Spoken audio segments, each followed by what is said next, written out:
बिस्मिल्लाहिर्रहमानिर्रहीम। अस्सलाम वालेकुम। कैसे हैं आप सब। आज मैं लेकर आई हूँ आप लोगों के लिए बहुत ही मज़ेदार झटपट बनने वाली आलू ताहिरी की रेसिपी, या जिसे आप पीला आलू का पुलाव भी कह सकते हैं, या पीले चावल या मेमन वगैरह इसे कॉल करते हैं आलू की यखनी। तो चैनल पर नए हैं तो चैनल को सब्सक्राइब कर लें। तो चलिए चलते हैं रेसिपी की तरफ।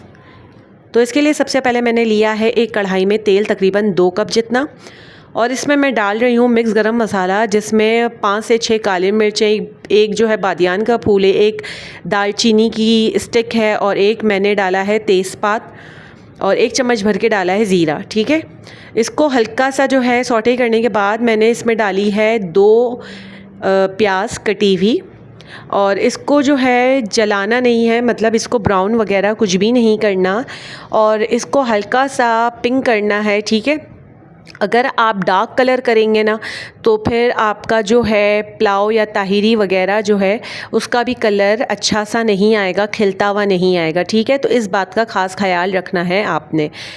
तो इसको जो है मैं बस इतना पकाऊंगी कि ये नरम हो जाए प्याज, और थोड़ा सा जो है ना अपना कलर चेंज करके पिंक ले ले। ठीक है, तो ऑलमोस्ट जो है मेरी प्याज डन हो चुकी है। इसके बाद मैं नेक्स्ट स्टेप की तरफ आती हूँ। तो मैंने डाले इसमें कड़ी लीव्स यानी कड़ी पत्ता, और 3 से 4 हरी मिर्चें डाली हैं। ठीक है, अभी मैंने साबुत हरी मिर्चें भी डाली हैं, और आगे जो है मैं थोड़ी सी कटी हुई भी डालूँगी।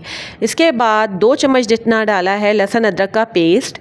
अच्छा, लहसुन अदरक के पेस्ट को जो है तकरीबन 1 मिनट पकाना है कि लहसुन अदरक के पेस्ट की स्मेल दूर हो जाए। इसके बाद 3 कटे हुए टमाटर डाल रही हूँ,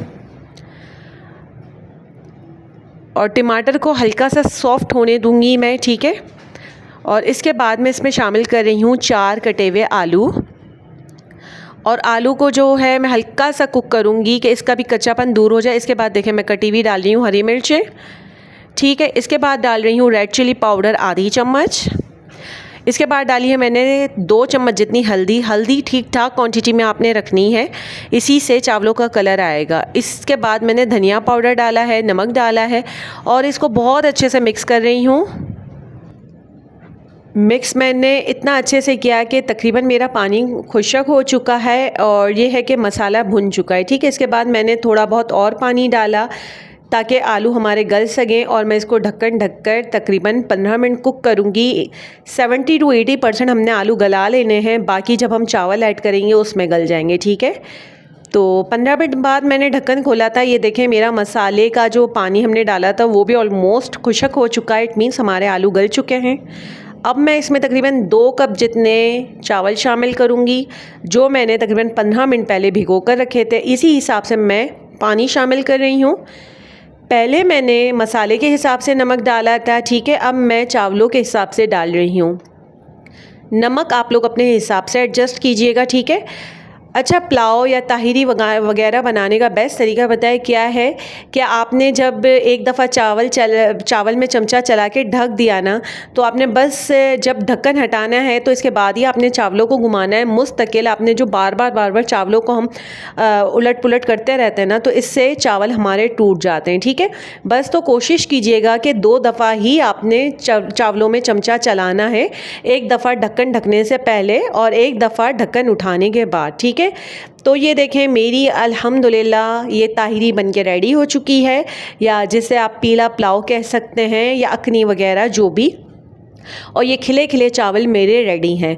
मैं आप लोगों को हल्दी के बारे में बता रही थी कि हल्दी की क्वांटिटी देखें ठीक ठाक रखिएगा, क्योंकि ये हल्दी वाले ही चावल एक तरीके से कहलाते हैं ताहिरी में। येलोइश कलर होता है वो जब ही आएगा जब हल्दी की क्वांटिटी आप लोग अच्छी रखेंगे। दूसरे नंबर पे ये चावल थोड़े ना स्पाइसी होते हैं, तो हरे मिर्ची की क्वांटिटी चाहें तो अच्छी रखें, या चाहें तो लाल मिर्ची आप अच्छी क्वांटिटी में डालें। ठीक है, वरना आप अपने टेस्ट के मुताबिक एडजस्ट कीजिए मिर्ची को। अगर कम स्पाइसेस खाई जाती हैं तो कम, ज़्यादा खाई जाती हैं तो ज़्यादा। मेरी ये रेसिपी आप लोगों को कैसी लगी प्लीज़ करके मुझे कमेंट सेक्शन में ज़रूर बताइएगा। चैनल पर नए हैं तो it's a humble request, channel को सब्सक्राइब कर लीजिए, और फिर वीडियो अच्छी लगे तो यार लाइक और एक अच्छा सा कमेंट और शेयर तो बनता है। तो मुझे दीजिए इजाज़त। अल्लाह हाफ़िज़, फ़ी अमानिल्लाह।